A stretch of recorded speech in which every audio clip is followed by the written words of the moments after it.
Primary markets में दमदार action है। इस समय एक नहीं, दो नहीं, बल्कि चार आईपीओ सब्सक्रिप्शन के लिए खुले हुए हैं। 2 सोमवार को खुले थे जो आज बंद होने जा रहे हैं और 2 फ्रेश इशुएंस की शुरुआत आज से हो गई है।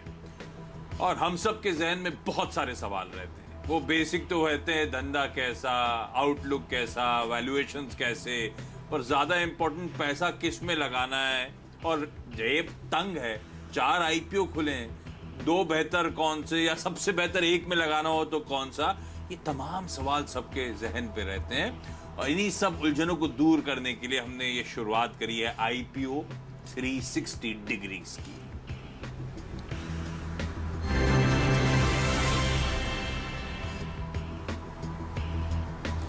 तो आईपीओ 360 डिग्रीज आज के इस आधे घंटे के एक्शन पैक्ड शो में क्या क्या मिलना है आपको, आईपीओ से रिलेटेड तमाम न्यूज और अपडेट्स आपके साथ शेयर करूंगा। 2 आईपीओ में से जो एक आईपीओ आज खुला है, डोडला डेयरी, इस कंपनी के मैनेजिंग डायरेक्टर सुनील रेड्डी डोडला साहब होंगे, उनसे रूबरू कराऊंगा, उनसे खुद समझेंगे उनकी कंपनी के बारे में। और साथ साथ जाने माने मार्केट एक्सपर्ट अमरीश बलिगा साहब आपको आपकी स्क्रीन पे नजर आएंगे। तो अमरीश से ना सिर्फ ये डोडला डेयरी के आईपीओ पे राय, बल्कि जो 3 और आईपीओ इस समय खुले हुए हैं उनमें भी सलाह मांगेंगे। क्विकली आज का इवेंट कैलेंडर आपकी स्क्रीन पर आ ही चुका है। आज 2 आईपीओ की शुरुआत हुई है। Krishna institute of medical sciences यानी कि KIMS आज खुला है, फ्राइडे को बंद होगा। 815 से 825 रुपए का प्राइस बैंड, 18 शेयर्स का लॉट। दूसरा जिसकी बात आज डिटेल में होने वाली है, डोडला डेयरी, ये भी आज खुला है, फ्राइडे तक खुला रहेगा। 421 से 428 रुपए का प्राइस बैंड और 35 शेयरों का लॉट साइज इस कंपनी का। जो 2 आईपीओ आज बंद होने, ऑलरेडी खुले हुए थे मंडे को, वेडनेसडे यानी कि आज के दिन लास्ट डे है सब्सक्रिप्शन का, तो उनका अपडेट्स आप लोगों की स्क्रीन पर आ जाएगा। सोना BLW कल डे 2 के एंड तक आधा भर पाया था। आज क्योंकि आखिरी दिन है, अब धीरे धीरे मोमेंटम पिकअप हो रहा है, रीसेंट अपडेट स्क्रीन पर आ जाएंगे।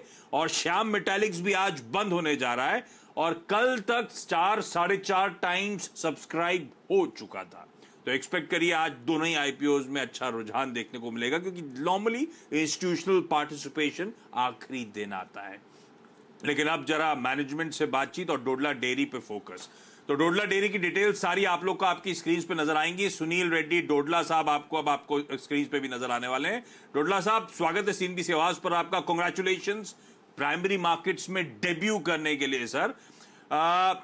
डोडला डेयरी तो हम लोग बहुत लोग समझ ही गए कि करती क्या होगी ये कंपनी, पर पहले बिजनेस समझाइए। वेबसाइट पे मैं गया तो इंटीग्रेटेड डेयरी कंपनी कहा गया, ये इंटीग्रेटेड मतलब क्या, और उसमें साथ साथ कितना डायरेक्टली मिल्क बेचते हैं और कितना वो जो वैल्यू एडेड प्रोडक्ट्स होते हैं, मिल्क ट्रेड जो डिराइव्ड प्रोडक्ट्स होते हैं, उससे कितना रेवेन्यू मिक्स आता है, क्योंकि स्ट्रीट उस पर बहुत ज्यादा फोकस करती है। डाडला साहब,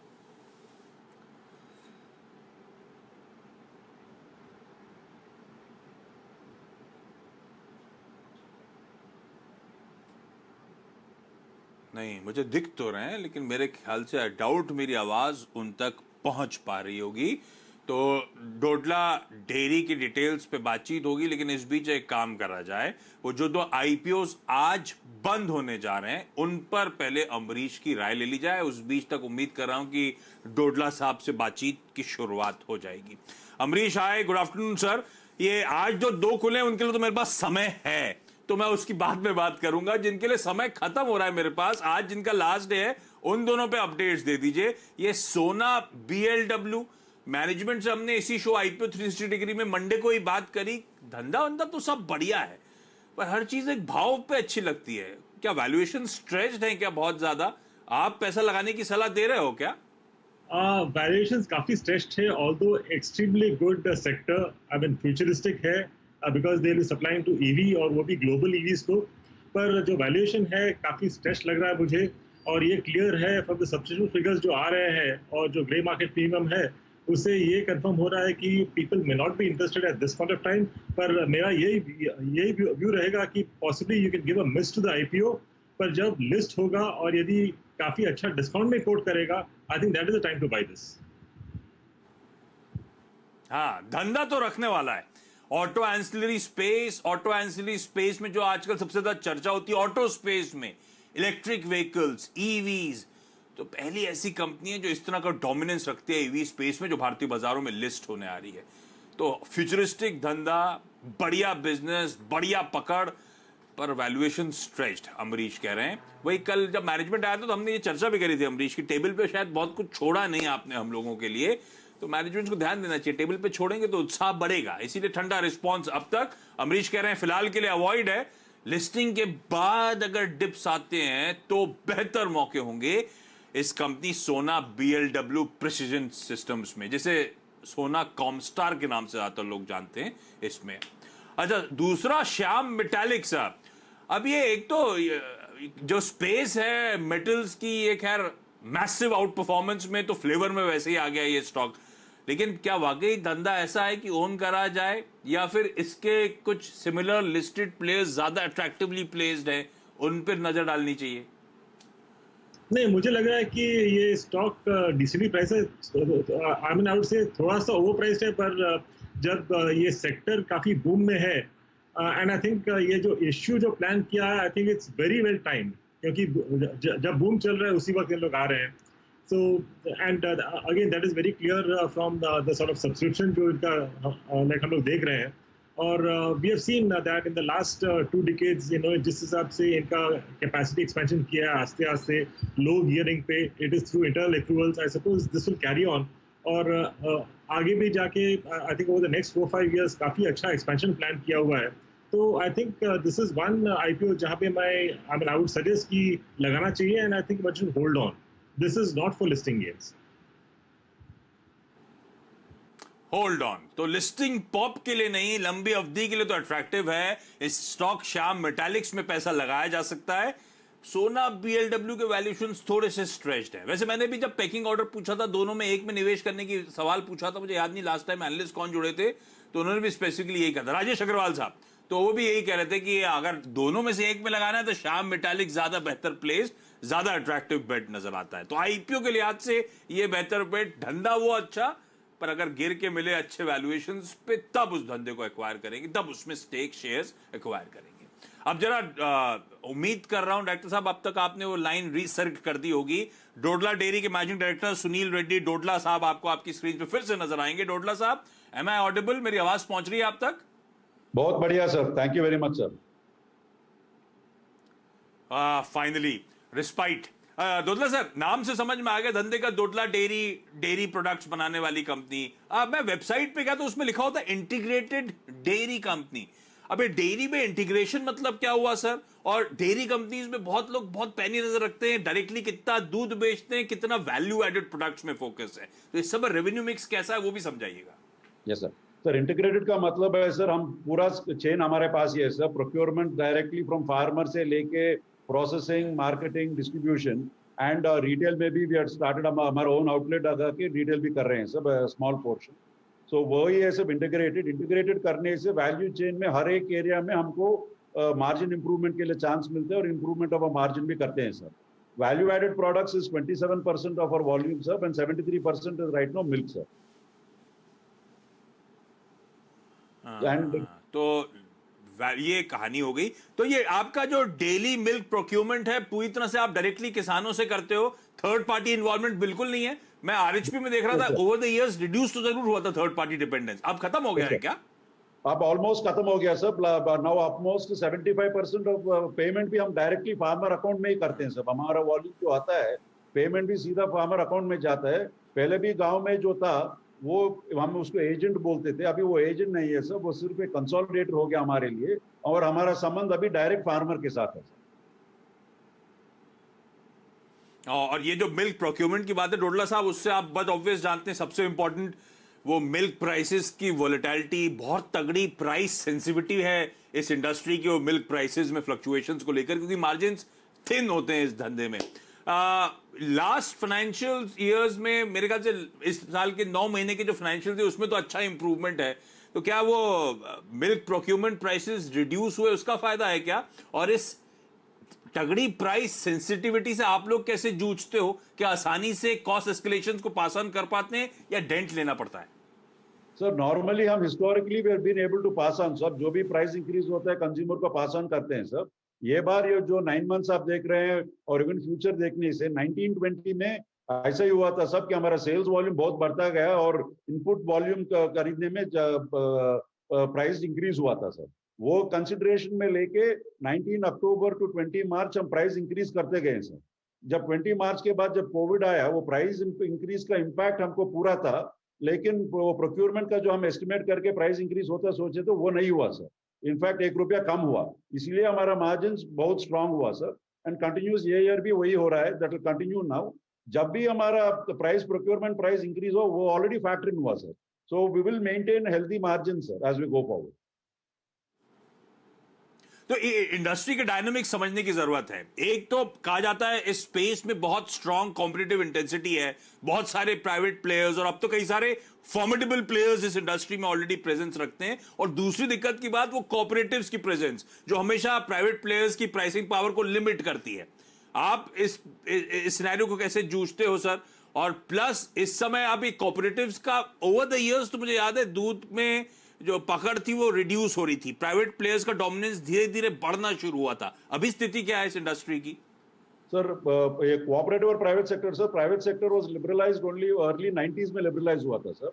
इफ यू टेक अभी तक हमारे हिसाब से we are almost 50-50 sir. Some certain areas private sector 60% भी है sir if you remove the larger cooperatives, but average में at least 50-50 countrywide we will be there sir as private to cooperative। तो हम धीरे धीरे बढ़ते जा रहे हैं सर। दूसरा हुआ सब जब आपने बोला वो प्राइस कंपैरिजन, अभी कस्टमर को वो is no longer at least southern India में चीप प्राइस नहीं देखता है सर।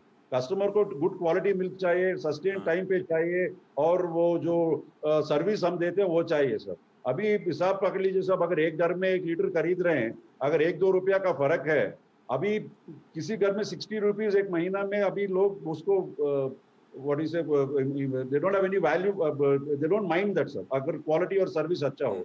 इसी हिसाब से प्राइवेट सेक्टर बढ़ता जा रहा है सर। हमारा प्राइसिंग कोऑपरेटिव से ज्यादा होने से भी consumer is buying our product because he wants better quality, better service and many other factors sir. So that pricing advantage sir जब तक बातचीत कर रहे हैं इस बीच अपडेट आपकी स्क्रीन पे चलता हुआ, डोडला डेयरी का आईपीओ जो आज खुला है आधे दिन में आधा भर चुका है, आधा सब्सक्राइब्ड है। आपने दक्षिण भारत की बात करी तो डोडला सर उसी से रिलेटेड सवाल, 2 सवाल जो बड़े की ट्रिगर्स होंगे इस कंपनी के आगे के फ्यूचर प्रोस्पेक्ट्स के लिहाज से। एक तो जो वैल्यू एडेड प्रोडक्ट्स आपने का 1/4 इस समय वहां से आता है, उसका शेयर इंक्रीज करने के लिए क्या कर रही है कंपनी? और दूसरा ज्योग्राफीज की आपने बात करी, दक्षिण भारत की बात करी, largely south India centric play है ये, क्या आप लोग beyond south India geographical expansion पे भी फोकस कर रहे हो? पहला शॉर्ट टर्म में भी अब बहुत गैप है सब, जहां मार्केट में हम अभी हैं। अभी जो हमने नया प्लांट डाला है नॉर्दर्न आंध्र प्रदेश में एक डाला है, हैदराबाद के पास एक डाला है 2 साल के बाद। तो ये जो ज्योग्राफी है हमारा कुल मिला के हमारा अगर एवरेज वॉल्यूम अभी 9% मार्केट शेयर है, यहाँ बहुत गैप है सब। हमको पहला ये गैप हम फिल करेंगे, ये गैप फिल करने के बाद हम नेक्स्ट बाजू स्टेज में जाएंगे सर। तो पहला जो स्टेज में हम गैप फिल करके करेंगे तो हमारा इकोनॉमिक्स भी बहुत इंप्रूव होगा सर, बिकॉज हमारा स्ट्रेंथ ज्यादा होगा, लॉजिस्टिक्स का कन्वीनियंस ज्यादा आता है, हमारा जो प्लांट्स है उनका कैपेसिटी यूटिलाइजेशन भी 100% आने के बाद हम अगली then slowly we go to other states. हम गैप पहला गैप्स फिल करेंगे उसके बाद जाएंगे सर। हम जो बोला आप वैल्यू एडेड प्रोडक्ट सब वो 25-27% से हम धीरे धीरे बढ़ेंगे सब। हम नया प्रोडक्ट्स बहुत डाला है सब, अभी आइसक्रीम है हमारे पास, हमने पनीर में कंसंट्रेशन कर रहे हैं, फ्लेवर्ड मिल्क है, हमारा जो लस्सी बटर मिल्क है, अभी कर्ड बहुत large share of the volume है सर। बट हमारा फीलिंग है कि देसी प्रोडक्ट्स और ज्यादा चलेंगे और उसके हिसाब से हम भी बढ़ेंगे सर कंज्यूमर प्रेफरेंस में। अरे वाह, जाते जाते एक सवाल, 520 करोड़ रुपए का ये आईपीओ है, 90% इसमें ओएफएस है जो मेरे ख्याल से पार्ट पी एग्जिट के लिए लार्जली है, तो टीपीजी एग्जिट कर रहा है। टीपीजी का कितना स्टेक है, कितना रिडक्शन के बाद हो जाएगा? और जो 50 करोड़ रुपए फ्रेश इशुएंस आपके पास आ रहे हैं, क्योंकि ऑलरेडी मेरे ख्याल से बैलेंस शीट में नेट कैश है आपके पास, इस फ्रेश इशुएंस का इस्तेमाल क्या होने वाला है सर? 32.5 करोड़ हम लोन रीपे करने वाले हैं सर, 7.5% ऑनगोइंग कैपिटल एक्सपेंडिचर और बाकी will take it for general corporate purpose sir. TPG हमारे पास 26% था sir, after IPO they will come to 10% and they will maintain the 10% for 1 year lock in. और हमारे पास IFC भी है सर 1 ईयर के लिए और 4% के। हाँ, FY18 से FY20 के बीच में 16% रेवेन्यूज और EBITDA का 12% सालाना की दर से CAGR ग्रोथ क्लॉक करी है। मैं आगे के स्टेटमेंट डोडला साहब से नहीं लूंगा क्योंकि अब जब लिस्टिंग होगी तब फ्यूचर फाइनेंशियल प्रोजेक्शंस पे हम लोग बातचीत करेंगे। Dodla sir, thank you so much, all important दिन जुड़ने के लिए, डिटेल में कंपनी के बारे में बातचीत करने के लिए। बेस्ट विशेष इस IPO ऑफरिंग के लिए। अब जब लिस्टिंग होगी सर तब आपसे होगी फिर से मुलाकात। इस नोट पर एक काम कर रहा हूं, क्विकली छोटा सा ब्रेक। ये जो डोडला का, ये Krishna institute of medical sciences, दोनों IPOs आज जो खुले हैं, अमरीश से जानेंगे इन पे कॉल क्या है। और अमरीश, एक और चीज पूछनी है, इनका पैकिंग ऑर्डर चारों IPOs का वो भी बताइएगा।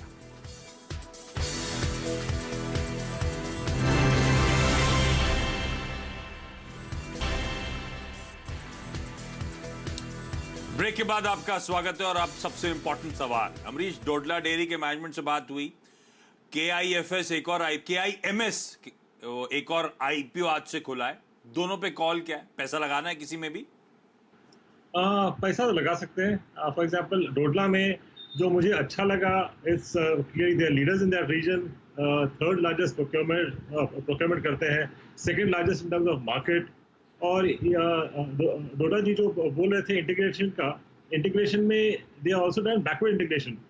फार्मर्स को जो एनिमल फीड जरूरत है वो इन लोग सप्लाई करते हैं, वेटनरी असिस्टेंट सप्लाई करते हैं, और वैल्यू एडेड प्रोडक्ट्स का ग्रोथ अच्छा है। और मेजर कोई इमीडिएट कैपेक्स नहीं है, इनके पास काफ़ी कैपेसिटी है for expansion, so that is another positive. और opportunity is there in other states जहाँ पे इनका प्रेजेंस नहीं है। तो जो मुझे पसंद नहीं आया इस इशू में वो है फ्रॉम FY18 to 20 बाकी कंपनीज जो है वहाँ पे उन लोग ग्रो कर रहे थे, पर इनका ग्रोथ कुछ दिखाई नहीं दिया FY18 से 20। पर सडनली FY21 में कोविड सिचुएशन में when others were not performing, इनका परफॉर्मेंस काफ़ी अच्छा हो चुका है। So I am just wondering whether that is from a IPO perspective. तो पीयर कंपैरिजन में चीप लगे, but then if you look at the last 3-4 years उतना शायद चीप नहीं है। और प्रोमोटर का जो ऑफर फॉर सेल है वो भी मुझे लगा कि काफ़ी बड़ा फिगर उन लोग बेच रहे हैं। So this is the negative. पर ग्रे मार्केट प्रीमियम काफ़ी अच्छा है, तो मैं बोलूँगा कि फ्रॉम लिस्टिंग गेन्स के हिसाब से लगाना चाहिए।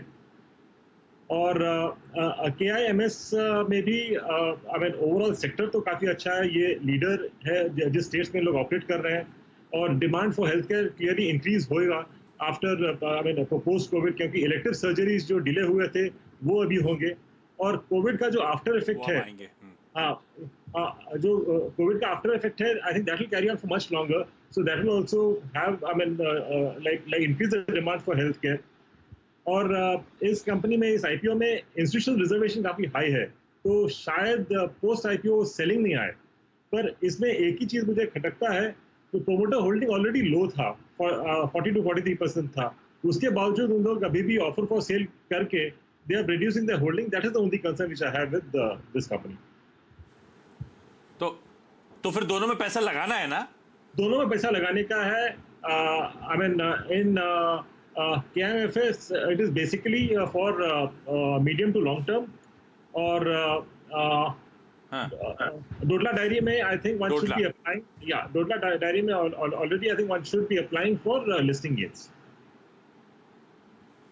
बिल्कुल ठीक। और डोडला ने लास्ट फाइनेंशियल ईयर में अपने पीयर से बेहतर इसलिए भी करा क्योंकि ये लार्जली सिर्फ B2C है, बाकी सब B2B है। तो वो मिल्क प्रोक्योरमेंट प्राइसेस जो गिरे थे उसका ज्यादा फायदा इन्होंने उठा लिया। लेकिन अमरीश, अच्छा मेरे पास टाइम नहीं है, 5 सेकंड में पैकिंग ऑर्डर क्या है? 1 2 3 4 सबसे बेहतर जो IPO है सबसे ऊपर। आई वुड से शाम टॉप में है, उसके बाद लिस्टिंग गेन्स के लिए डोडला है, लॉन्ग टर्म के लिए KIMS है, and I think fourth one I think can be we can wait for a while, not really apply for the IPO. बस ठीक बात। अमरीश, बहुत बहुत धन्यवाद। और कल इसी IPO 360 डिग्री में मैं बात करूंगा Krishna institute of medical sciences की। इस कंपनी के managing director doctor Bhaskar Rao Bolleni साहब और साथ साथ इस कंपनी के CFO विकास महेश्वरी दोनों होंगे हमारे साथ 12:30 बजे। नमस्कार।